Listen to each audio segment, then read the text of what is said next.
Pesantren itu memang ternyata tidak selalu sempurna. Karena kenapa? Ya karena saya juga sering lihat pesantren-pesantren yang benar-benar strict gitu kan ya, laki-laki dan perempuan. Tapi yang namanya laki-laki dan perempuan, namanya anak-anak, selalu ada cara untuk bisa ngakalin pesantrennya. Nggak bisa ketemu di pesantren, ketemunya di luar, laptop gitu kan ya. Kadang-kadang chatnya lewat marketplace dan segala macam, Instagram dan segala macam. Memang betul. Dan saya juga ngalami. Maka gini, kalau misalnya masih bisa dikasih identitas. Contoh ya, saya punya anak laki-laki 2, anak perempuan 2 juga. Anak yang perempuan yang saya selalu bilang ketika sama dia, ketika ngobrol saya bilang gini, laki-laki yang serius itu kalau dia datengin bapak dan ibunya, saya samain pada dia. Jadi C, kalau saya ada laki-laki yang kemudian datangnya sama kamu, udahlah biarin aja lah, itu laki-laki cemen. Kenapa? Cuma beraninya sama kamu aja. Banyak yang DM dia, akhirnya nggak dibalas. Dia cerita, ini DM B, ini DM B, ini kayaknya dijodoh-jodohin B dan segala macam. Saya cuma senyum-senyum aja, dalam hati saya bakar juga nih orang nih. Gitu kan ya. Enggak, maksudnya gini, kita selalu memberikan identitas pada dia. Nah, sama yang laki-laki, saya juga memberikan identitas pada dia. Saya bilang, misalnya contoh saya bilang sama anak saya, Ji, jantan itu adalah apa Ji? Jantan itu adalah kalau kamu berani datang ke bapaknya. Kalau kamu sudah siap, bilang ke Abi datangin ke bapaknya. Lalu kemudian saya bilang, Ji, namanya cewek itu ya Ji, harus dilindungi. Bukan kemudian untuk dipacarin. Kita tahu kamu nanti akan suka sama cewek, tapi kalau kamu nggak bisa ngendaliin nafsumu, kamu bukan laki-laki. Kan itu kan identitas kan ya. Kita kan harus kasih dia identitas. Kamu tuh laki-laki. Laki-laki tuh begini. Apalagi yang kita bilang, coba kamu lihat Ji. Lihat tuh orang-orang banyak tuh pacaran semua. Lihat jadi apa mereka. Saya selalu bilang sama orang yang pacaran ya. Saya selalu bilang sama anak-anak SMP ya. Teman-temanmu lihat ya banyak yang pacaran ya. Kalau kamu gak pacaran, 3 tahun aja SMP nih gak pacaran. Lihat nanti 3 tahun kamu jadi apa, mereka jadi apa. Saya selalu bilang begitu itu kan identitas.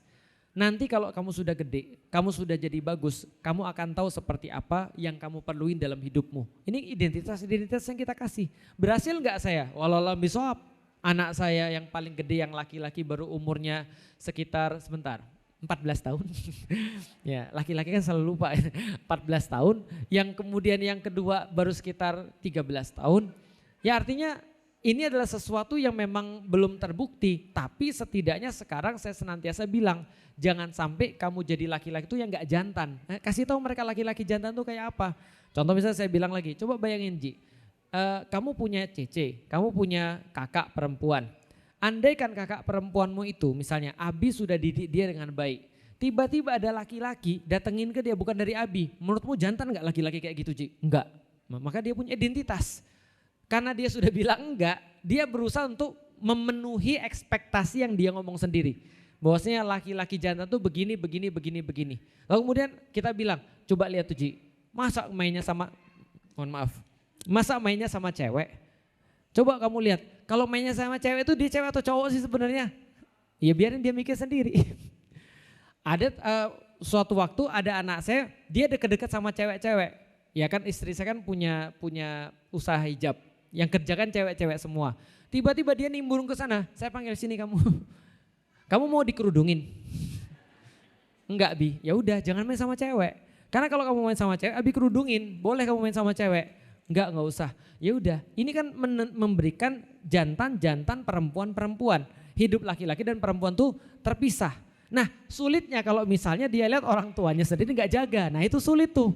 Nanti dia bilang, Abi gak gitu, Umi gak gitu. Nah tapi pendidikannya dikasih identitas tadi. Identitas itu adalah gini, afirmasi. Jantan tuh kayak gini loh nak, kamu tuh ganteng iya. Gak apa-apa kamu ganteng, bagus. Berarti ganteng untuk apa? Nih Umi ceritain kisah orang ganteng di zaman Rasulullah.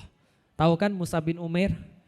Mus'ab bin Umair itu wajahnya paling mirip dengan Rasulullah, ganteng. Coba lihat hidupnya kayak apa. Nah itulah namanya ganteng dunia akhirat. Jadi gantengnya dimanfaatkan tuh dakwah. Saya liatin, kalau andaikan cuma orang ganteng, bukain tuh Instagram. Banyak tuh orang-orang ganteng di Instagram, betul gak?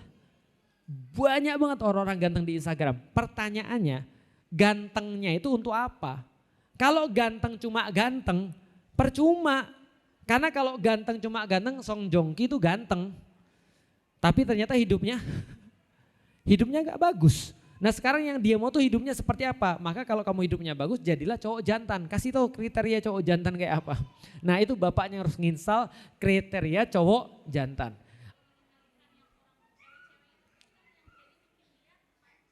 Mengendalikan cewek-ceweknya. Oke, kita nggak bisa ngendalin cewek-cewek. Iya. Kita nggak bisa ngendalin cewek-cewek. Ingat yang punya kontrol itu laki-laki, bukan perempuan. Maka yang bisa ngontrol itu adalah laki-lakinya. Karena anak kita laki-laki.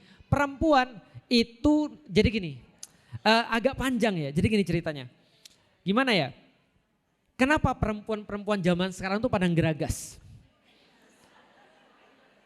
Kenapa perempuan-perempuan sekarang pada geragas? Balik lagi kan sudah saya sampaikan karena perempuan gak jadi perempuan, betul gak? Mereka dianggap wajar ketika melakukan seperti itu. Mereka gak ngerti laki-laki tidak pernah menghargai cewek yang gak punya rasa malu. Paham sampai di sini? Laki-laki tidak pernah menghargai cewek yang gak punya rasa malu. Cowok kalau nyari istri pasti nyari yang malu. Kecuali kalau dia sudah gak waras. Bisa dipahami ya? Saya itu bisa nikah sama Ummu Alila, salah satunya adalah Ummu Alila tuh satu-satunya gak pernah ngucapin selamat pada saya ketika saya masuk Islam.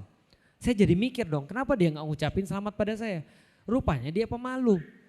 Cowok itu suka perempuan yang pemalu. Kenapa? Karena itu adalah bagian daripada penjagaan dia terhadap orang. Bisa bayangin gak sih? Contoh ya, lihat ya, kenapa cewek sekarang gak jadi cewek, jadi berkembang nih jawabannya, mohon maaf ya. Mohon maaf, nih coba. Saya tuh malas ceritain gini-gini, tapi ini kan kenyataan ya. Berapa banyak orang-orang ketika suka Korea, ngelihat kemudian cowok-cowok Korea tuh kemudian dancing, buka baju dan segala macam. Masya Allah roti sobek, Masya Allah rahimku anget, kayak gitu-gitu kan ya. Dan ini dia ngebiasa. Lah tadi karena cewek gak jadi cewek, itu loh maksudnya. Seolah-olah yang kayak gitu dibiarkan, seolah-olah itu normal gitu maksudnya. Nah ketika semuanya sudah dinormalisasi maka jadilah dia cewek predator kayak tadi. Kalau terjadi cewek predator kayak tadi, laki-laki juga ngeri kali. Kenapa? Karena harusnya yang aktif itu ya laki-lakinya. Cewek itu ya biasanya pasif, biasanya. Walaupun di dalam Islam boleh ketika dia mau minta nikah itu boleh. Tapi jelas nggak minta dipacari. Tapi zaman sekarang ya Allah ya Rob, kadang-kadang saya juga sedih. Gitu kan ya. Saya sering kali ngelihat orang-orang, ya Allah suamiku gitu kan ya. Bayangin ya, ngelihat idol-idol Korea itu mereka bilang mereka rela berbagi suami, coba bayangin. Tapi ketika bahas poligami, wah seremnya minta ampun.